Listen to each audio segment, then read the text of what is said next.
जय हिंद साथियों, स्वागत है आप सभी का एक बार फिर से पीवी क्लासेज में। इस वीडियो में हम चर्चा करेंगे बीएससी बीएड या फिर बीए बीएड में दैनिक पाठ दैनिक डायरी किस प्रकार से बनाएं।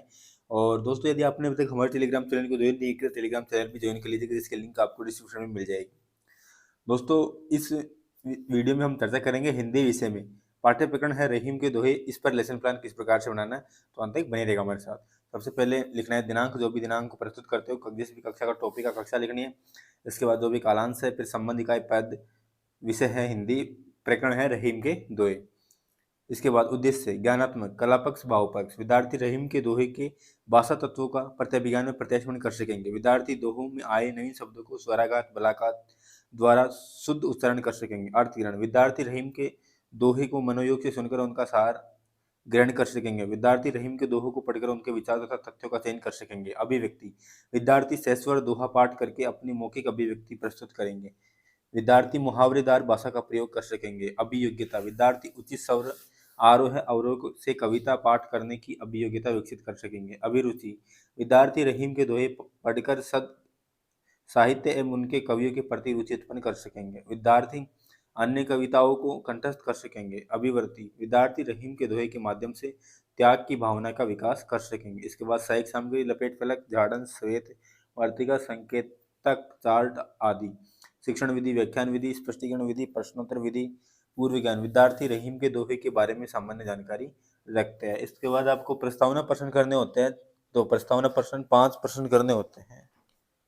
तो सबसे पहले है छात्र अध्यापक क्रिया, विद्यार्थी क्रिया। हिंदी में कितने प्रकार की विधाएं होती है? 4। 4 विधाओं के नाम बताइए। गद्य, पद्य, रचना, व्याकरण।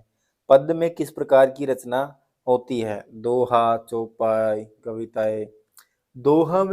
दोहे में रचनाएं करने वाले कुछ कवियों के नाम बताइए। रहीम जी, कबीरदास, तुलसीदास आदि। रहीम के दोहे के बारे में आप क्या जानते हैं? तो ये हो जाएगा समस्यात्मक प्रश्न।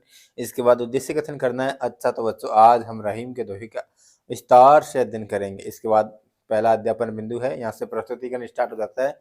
छात्र अध्यापिका शुद्ध, स्पष्ट, उचित आरोह अवरोह पूर्वक गति तथा हाव भाव के साथ आदर्श वाचन करेगी। विद्यार्थी मनोयोग व धैर्य पूर्वक सुनेंगे। इसके बाद कही रहीम संपत्ति सज्ञ त्यो रहीम यह दे ये हमारा दोहा है। ये तो इसे विद्यार्थी ध्यान पूर्वक सुनेंगे। फिर है अनुकरण वाचन।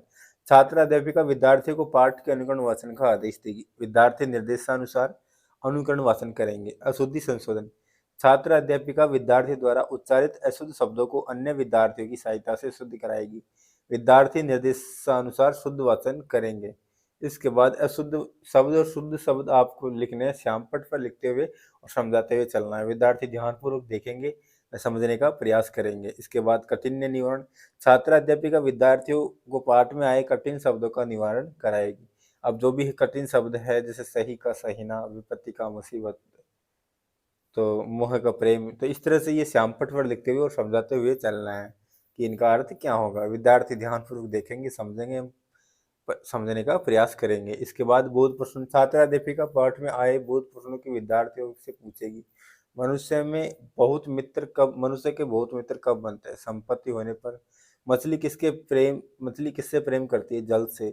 धनी व्यक्ति गरीब की होने पर कैसी आदत नहीं छोड़ते? अमीरों की आदत। सभी ऋतुओं को कौन सी सहन नहीं करती? धरती। मौन वाचन, छात्र अध्यापिका विद्यार्थियों से मौन वाचन को कहेगी। विद्यार्थी निर्देशानुसार मौन वाचन करेंगे। इसके बाद है विचार विश्लेषणात्मक प्रश्न। छात्र अध्यापिका विद्यार्थियों से विचार विश्लेषणात्मक प्रश्न करेंगी। किसको धरती की भांति सहनशील होना चाहिए? मनुष्य को। छात्र अध्यापिका कथन, मनुष्य को धरती की तरह सहनशील इसलिए रहना चाहिए क्योंकि धरती की तरह सुख दुख को समान रूप से सहन कर सके, अर्थात स्वीकार कर सके। विद्यार्थी ध्यानपूर्वक सुनेंगे। कौन निर्धन हो जाने पर भी अमीरी की बात करता है? धनी पुरुष। धनी पुरुष निर्धन हो जाने पर भी अमीरी की बात करता है क्योंकि वे, विद्यार्थी ध्यानपूर्वक सुनेंगे, अपने बीते समय को याद कर दिखावा करना चाहते हैं।